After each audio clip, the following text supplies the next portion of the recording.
Salut à tous les amis, c'est Necron HDX. On se retrouve pour un tutoriel aujourd'hui donc sur mon ordinateur. Plutôt que de faire un petit épisode de Minecraft, aujourd'hui je fais un tutoriel. Ça fait pas mal de temps que j'en avais pas fait. Donc aujourd'hui je vais vous proposer un tutoriel sur Cinema 4D. Je vais vous apprendre à réaliser ceci. Donc un effet néon qui change de couleur. Donc là j'ai mis une réflexion sur le sol, mais on ne le fera pas parce que ça retire un peu le cachet de l'effet. Donc là c'est un effet néon, donc on peut voir au début on passe du rouge au bleu. Donc quand on va au bleu on passe par le violet.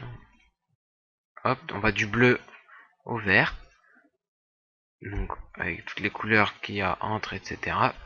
Et ainsi on va au jaune.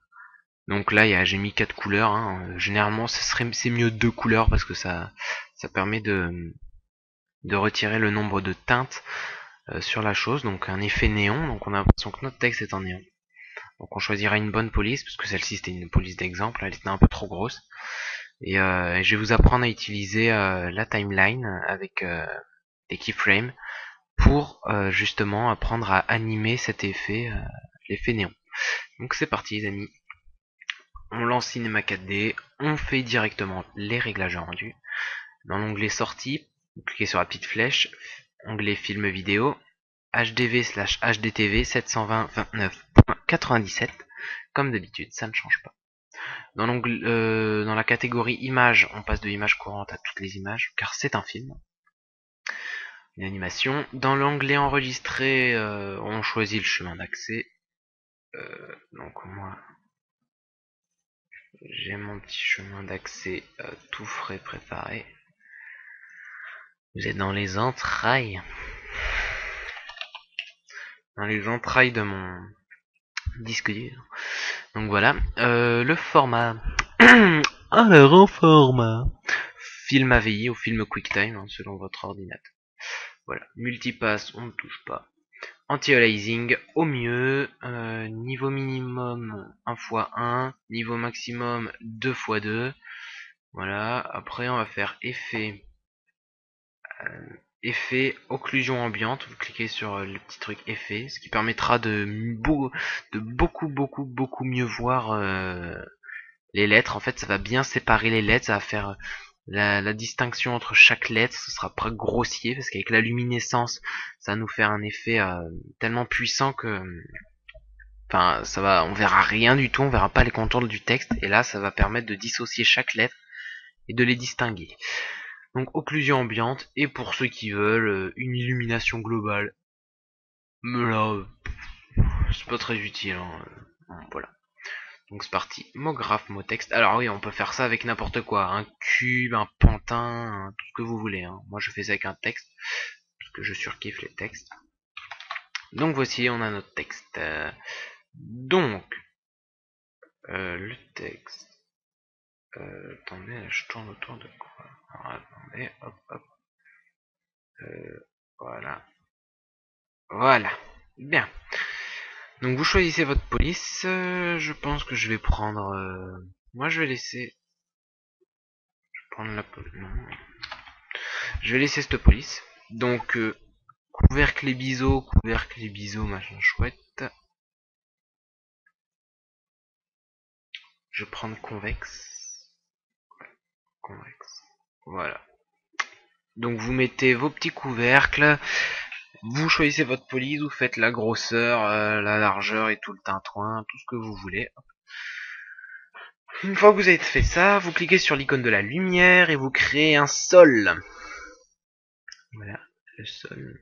Je vais monter un petit peu. On le baisse légèrement parce que c'est toujours au niveau du texte. Voilà, hop. Faut voir ça par rapport en fait au texte. Il faut que votre texte soit posé sur le sol. Voilà. Là c'est bon. Hop, donc on revient ici. Clic de la molette pour passer en vue 4D, je rappelle. Voilà. Donc votre sol, vous choisissez ce que vous voulez. Personnellement, moi je laisserai gris parce que comme ça on verra bien les trucs dessus. Donc voilà. Là on a ça pour l'instant, c'est pas super. On va texturer notre texte. Donc, une seule texture qui changera au fur et à mesure. Donc là, la première texture, donc l'onglet couleur, vous ne touchez à rien, vous laissez la couleur comme ça. Vous allez dans l'onglet luminescence et vous cochez. Voilà, vous choisissez la première couleur de votre néon. Donc vous allez par exemple prendre, pour ce tutoriel, on va prendre un joli bleu ciel. Hop là. Voilà, bleu ciel. Donc là, on prend la texture, on l'applique sur le texte. On peut regarder. Voilà, l'occlusion ambiante, ça permet de bien séparer les lettres. Donc on peut voir, voilà. On se dit ouais, c'est bof. Mais attendez, c'est pas tout, car vous cliquez sur l'onglet l'onglet lumière, l'icône de la lumière, un clic, et voici la lumière qui apparaît. Alors là, vous passez en vue 4D, clic de la molette, ou clic là-haut, et vous passez. Alors, hop. Hop. Voilà, vous passez votre lumière dans votre texte. Donc on baisse. Hop. Voilà, donc vous en placez une, mais bien dans votre texte. Voilà. Maintenant, vous faites CTRL-C, CTRL-V, et vous la déplacez à 2 lettres ou 3 lettres plus loin. Voilà. Dans une autre lettre encore.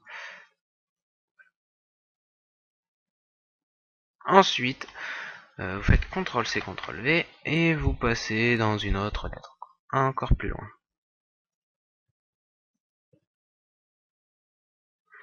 CTRL-C, CTRL-V, et vous placez celle-ci dans la dernière de vos lettres. Et voilà. Et une fois que c'est terminé, vous pouvez repasser en vue perspective. Je fais un rendu pour vous montrer. Car maintenant j'ai dépassé la limite de temps, donc on est là, on est tranquille, on est là pour apprendre. Donc là on peut voir, ouais, vous allez dire, ça fait pas super, parce que bon, on dirait qu'il brille, mais c'est de la lumière blanche. Donc bof. Donc ce qu'on va faire, c'est que vous allez cliquer sur votre texture, vous allez sur l'onglet luminescence, et vous regardez les données qui ont été notées sur la texture de sur la couleur de la luminescence. Donc moi c'est un bleu ciel, donc en R j'ai 0. Donc R0, faut retenir. Hein. V204, B255. Donc notez-le à côté. Donc 0, 204, 255. Maintenant vous sélectionnez vos 4 lumières, ou vos 5, vos 6, enfin toutes vos lumières, en restant cliqué sur CTRL. Et vous faites vous allez dans l'onglet généralité, et en bas dans couleur, vous avez R qui est sur 255, vous le passez en 0, enfin vous prenez les données de la couleur. V204, et voilà, et B c'était 255. Donc là on regarde, et voilà. Là on a notre effet néon. Donc ouais, vous allez me dire ouais c'est nul, on peut pas faire ci faire ça. Donc après ce que vous faites, oups, là, hop, vous reprenez vos 4 lumières, vous les montez un petit peu si vous voulez que ça fasse un peu plus néon, et voilà. Là vous voyez ça fait enfin bref, ou au pire vous rajoutez complètement des lumières. Ici regardez, je suis 255, n'hésitez pas à changer la couleur un petit peu, mais je trouve pas ça super. Voilà. Donc voilà. Maintenant, on va passer à l'étape, j'ai envie de dire la plus importante, parce que ça, l'effet néon, c'est assez facile. L'étape la plus importante, ça va être la timeline et animer notre effet néon. Donc c'est pas très dur hein, en soi, c'est plutôt long. Faut être concentré, donc faut être concentré. Faut pas faire n'importe quoi, il faut suivre. Donc vous prenez votre timeline, vous mettez le nombre d'images que vous voulez. Allez, on est parti, on va se faire je sais pas moi, 120 images. C'est parti. Là, on tire la réglette pour voir toute la timeline. Vous vous mettez à 0. Vous cliquez sur votre matière de machin chouette, votre matière en bas à gauche, un clic. Vous allez sur l'onglet luminescence à droite, en bas à droite, et vous avez votre couleur bleue normalement, enfin votre couleur que vous avez choisie. À côté de couleur, vous avez un petit carré qui est gris. C'est toujours la même chose. Hein. Vous faites CTRL, clic gauche, le petit carré deviendra rouge, et dans votre timeline, on peut remarquer à 0 que ça a fait une petite keyframe. Donc voilà. J'allais dire tout à fait normal. Vous prenez maintenant vos 4 lumières. Dans l'onglet généralité, vous avez votre couleur de lumière, et à gauche de la couleur, encore ce petit carré gris. Vous faites CTRL, clic gauche, et ça a placé une frame, une keyframe dans la timeline. Voilà. Après, hop, hop, non.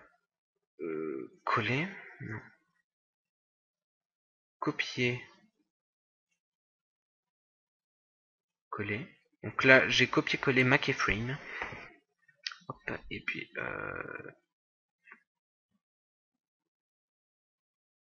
voilà. Non, excusez-moi, je fais n'importe quoi. Donc voilà. Donc vous êtes à 0, vous avez créé ça. Maintenant, vous reprenez votre un clic de texture sur votre luminescence. Vous allez dans l'onglet luminescence et la couleur, vous la modifiez. Donc moi je la passe dans un rose fuchsia foncé. Hop, non. Un violet foncé. Voilà. Un peu plus clair. Hop là. Voilà. Voilà. Vous allez à flûte. Donc faut modifier d'abord la timeline. Donc vous allez à 120 images, donc à la fin. Vous prenez votre couleur, vous mettez la couleur que vous souhaitez. Hop. Je change de couleur au pif. Voilà. Et là, on peut voir à gauche votre petit onglet, votre petit carré qui était rouge et il est passé jaune. Donc vous faites CTRL, clic gauche sur le petit carré et ça vous a replacé une clé. Celui-ci est redevenu rouge. Et on peut voir là, quand je fais play, le texte change de couleur au fur et à mesure durant le temps de l'animation. Mais vous allez dire, ouais, là, c'est moche, le texte il fait, mais pas les lumières. Ok, vous prenez vos 4 lumières. Hop, toc, toc, toc. 4 lumières sélectionnées. La couleur, vous la modifiez. Alors attendez, d'abord on re-regarde les données qu'on a. Donc c'est 255 en R, en V c'est 0 et en B c'est 170. Ça c'est sur notre matière. On repart sur nos 4 lumières, donc 255, 0, 170. Hop, dans l'onglet couleur, 255, 0 et 270. 270 ou 170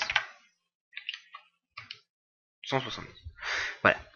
Donc là on se place, normalement on est à la fin de la timeline. Oh flûte, j'ai cliqué. Normalement nous sommes à la fin de la timeline. Donc voilà, et là votre petit carré jaune il est redevenu votre petit carré rouge est redevenu jaune. Donc vous faites CTRL, clic gauche sur le carré, ça vous a placé une clé. Et là on peut voir que même avec la lumière, voilà, tout change. Et là on peut voir à la fin de l'animation, donc là je suis à 115 images, l'effet néon est respecté en gardant les mêmes couleurs. Donc voilà. Alors maintenant, je vais faire le rendu final. Je vous mettrai ça à la fin de la vidéo. Et on va se dire au revoir les amis, on va se quitter. Donc voilà. Donc là c'est parti.